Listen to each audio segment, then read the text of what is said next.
made a video on this series, Jungle Juice, about 7 to 8 months ago. It's been a while. And I stopped reading around chapter like 30, which this was the chapter I came back to. Hilarious enough, I know, it's ironic, but this is literally the chapter I came back to. But don't let this image fool you. Jungle Juice has a lot of dark elements to it that are legitimately fascinating and reminiscent of Tokyo Ghoul. Now, to kind of give some clarification here, basically, the story is about characters, which there's a description here. You can pause if you want to just see the description for yourself. But the story is about our characters that have, like, ingested and held this, like, bug spray. This really weird bug spray called Jungle Juice that was either given to them indirectly or they accidentally used it, whatever, and they were turned into insects. And so a lot of these characters basically get insect-like features, like, as you can see here. And obviously, because of this, it can lead to them being called monsters, mutants, whatever. And you can imagine people's overall reaction to seeing individuals have insect-like parts when, out of nowhere.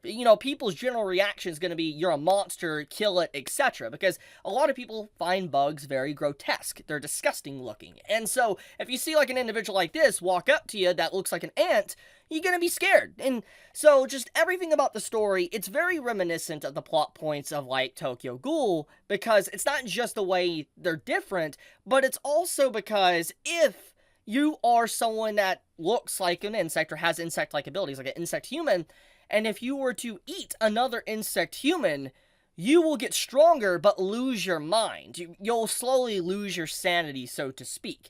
And so the main antagonist of this story is basically this group called Pet Shop. They literally experiment and create these monsters, these mindless entities of people that are forced to eat other insect people just to get powerful. And it's really messed up. Like, literally, the very concept of the story is super twisted and dark. And our characters that are, working in this group, our main selection of characters, our main cast, they are, working for this group called Hive, or Nest, not Hive, Nest. And basically, they are students trying to do really well, get high marks, and if they get high marks, they will get this juice called Cinderella.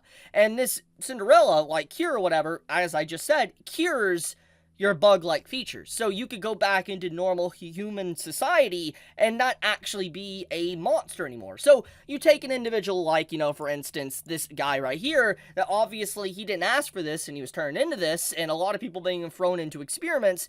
Something like Cinderella would make his life a lot better. He would be able to go into society and thrive and have a normal life once again. And so just everything about the story is very interesting because we know, like, Cinderella is very limited. We know it is like, not everybody can have it because they can't replicate it that much. There's only a select few of it, and so only very special individuals can, which is very interesting to me because it's like, okay, obviously, if you're a top student and, you're doing the best within Nest and all that, like this group here, our characters, and they're making top grades, you would think that Nest, that is trying to stop, more people being turned into insect humans or, trying to stop people from being feasted upon, would not want to get rid of their best agent. Because you got to think about this. If it's a student that is making high grades, getting constant 100s, the top of the entire student body of college. By the way, this is a college setting. This isn't a high school setting. It's a college setting.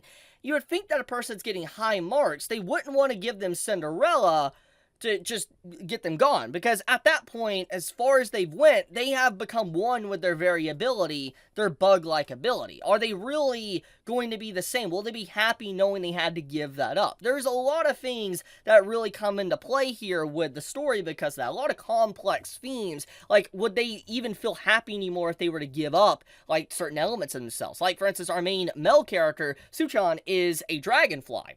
To our other main character, which is our main female character, she's a roach. And just, we have like a bunch of different characters that have like a different, abilities, and thanks to them having insect-like abilities, they're able to do things that normal humans can't. So I do wonder exactly how that will play in the future, or if the actual school, there's a bigger play that works behind the scenes with the school with this whole Cinderella, just to really get people working to try to settle things.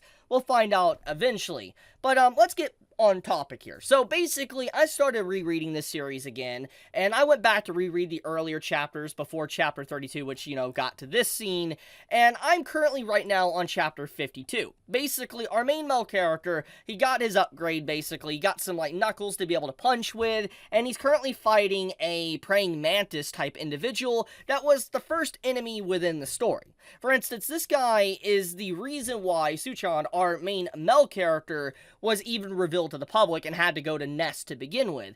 Even the description here even talks about it, how as an individual, he basically was trying to save a human woman. He tried to save her, he revealed his wings, and upon doing so, she instantly called him a monster. Everybody freaked out, and he was realizing that he was basically no longer human anymore, and he was an outcast. But he saved someone, and so that was a huge shock to his overall psyche, and he's been trying to overcome that trauma since the very beginning, and that's kind of what this fight currently going on, at least where I'm at, is going through right now. Him overcoming the trauma, to him going through character development of his strength and getting more utilized with his dragonfly-like abilities. There's a lot going on, and the story is legitimately fascinating. I can see here by looking at these chapters, there's currently 83 chapters, and it's season 1's finale, so it's been a while, honestly. Looking at this, Jungle Juice has been on break since literally last year of August, so I'm gonna take an educated guess.